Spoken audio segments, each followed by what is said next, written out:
Start whenever you want to. Howdy. Our question is, should we foster technological advancement? Yes. We decided to start with our conclusion, and then just so you guys kind of know where we're ending and where we should. We should support the advancement of technology for the benefit of humanity. Yes. However, there should be like some sort of restriction on such advancement. That helped. Our three aspects of our paper were, Jacob? The advancement of antivirus software will prevent online crime and theft, therefore leading to a more open internet freedom.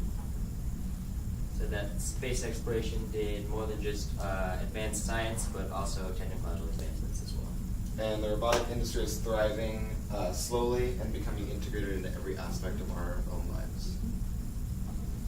So I went first, the robotic advancement industry. The robotic world can help us as like a society. I focus primarily on America, make great leaps and bounds in our technological and lifestyle advancement. But once these certain advancements are being made, the question becomes at what cost? Robots are already integrated into much of our society, but not everybody knows to what extent, like how much robots make everything that you do, make the phone that's in your pocket or the TV that you have. And the advancement will continue to be made, but restrictions must be put in place to keep us safe, because with some of these moral questions, our safety, physical safety is coming into question, and also our cultural and ethical safety is being questioned in some of these advancements.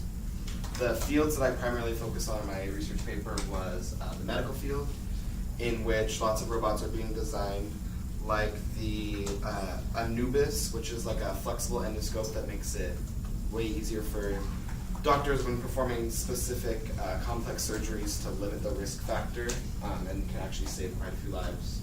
And the automotive industry is actually the first industry that integrated robotics. They, on their assembly line, was the first ever industrial robot at Ford in 19 some year, that I will have on the slide later. A very underrated aspect of robotics is everyday life in your home, such as the robot that made your cell phone, or new robotic advancements such as the Jibo, which is a kind of like a friendly helping hand around the house that is 100% interactive and actually supposedly has a built-in personality. Another one is space and ocean exploration, which connects to my partner Ben's, in that that was his research question, and they use robotics such as the Mars rover that were sent out, and that limits also the safety hazards of sending humans into space. And in education, things like the first robotics program here in Washington and other robotics programs across the nation that help out students in their STEM technology learning. Okay, so before you go on, I want to say these things so it's on the film. Number one, I think you need to define what a robot is, because I don't think of Amazon Echo or the Jibo as a robot. Okay. Right? So if they are a robot, how are they a robot? Why are they classified as a robot? Okay. And then also, of course, so far it seems like it's very pro. Yeah. So there needs to be some sort of counter and or limitation, Okay. which of course you said earlier was about the cultural piece. Yeah. But there are other things like loss of jobs, Yeah. or And that's kind of in our limitation slide later. Okay, right on. I can add Super. some more to mine. okay, next one. But now, if you could give it a better example, like you do give the name Anubis in Yeah. in the medical field, and you talk about it And I being have more that I'll safer. have on like Can you just talk about one example of, is it used in a heart surgery or something Okay. like that to, Yeah. I mean, so people could get the fact that it was really being helpful. And when I look down the row, I think that your example of education is very different from the uses of robotics in different fields. That is showing how education is being taught. Yeah. It's not necessarily showing how it's being used in life. Okay. I mean, to Yeah. me, those are different things. For sure. Okay. So, I decided to start off, Listen, please. I decided to start off with the history of the new era of technology due to the launch of Sputnik on October 4th, 1957, when the Soviet Union decided to launch a little tiny satellite into space, which eventually ended up in a good part of the Cold War and how that happened, and a new science race for the U.S. to start funding more education so that we can have more science and years, and more of the STEM research so that we could counter what the Soviet Union was doing. And then I did a core example of some of the technologies that have come from space exploration, which was the satellite, which was originally used to look at the Earth for either purpose of looking at the weather or surveying it for the environment. And from there, it began to be used as global positioning, and more importantly, what everyone uses every single day, which is their phones, which is highly used. I'll just go on talking about, maybe I might include some more examples of this, and then condense it down to like what Lance did, where you had little different points, and then I can talk about some of the technologies that have gone into Lances, and how computers are used as well due to satellites. So I'm probably going to condense this down instead of having a large amount of text on here. Okay, so one thing you guys haven't done is you haven't put up an overarching question in the early part of your slideshow. Like, we don't know where you're going with your question yet. So I would suggest going back to your first slide or second slide and making that your overarching question, because it really should be different than each of your individual questions, right?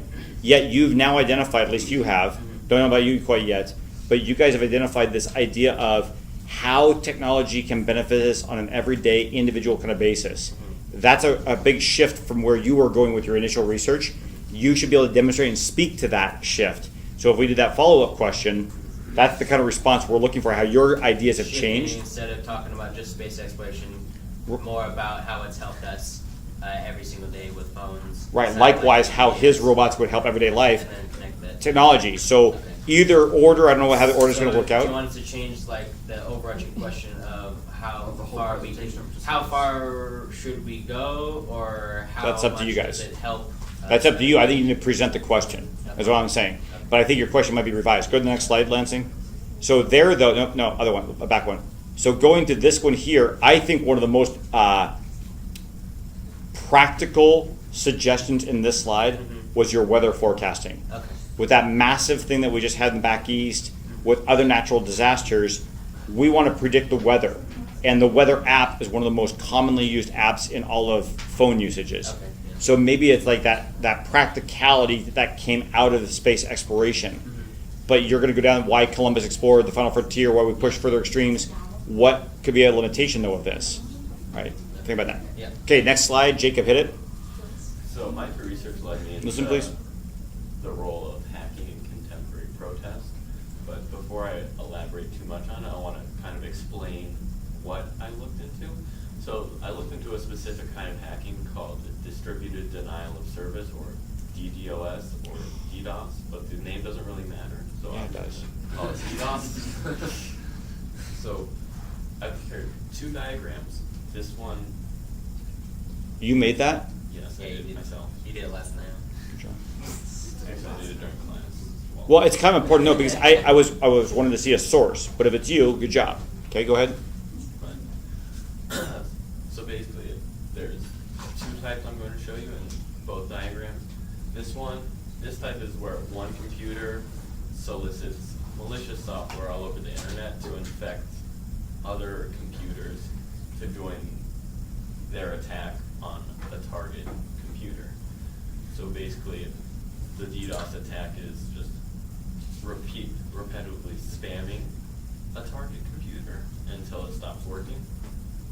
Okay, next slide. This one is the method I'm advocating for more. As for the last one, where the infected PC is where my issue ties into the overarching question, where if we advance technology such as antivirus softwares and just like natural integrity of machines, then we'll be able to have less of those infected computers, making those malicious infections across the internet less common. But right here is where the protesting aspect comes in, where there's several consenting computers who are a part of the attack on the target computer. So it's a little more simple, but it requires more numbers, so it's just like a protest in the way that there's many people participating and they're getting a point across. Do you guys have another slide?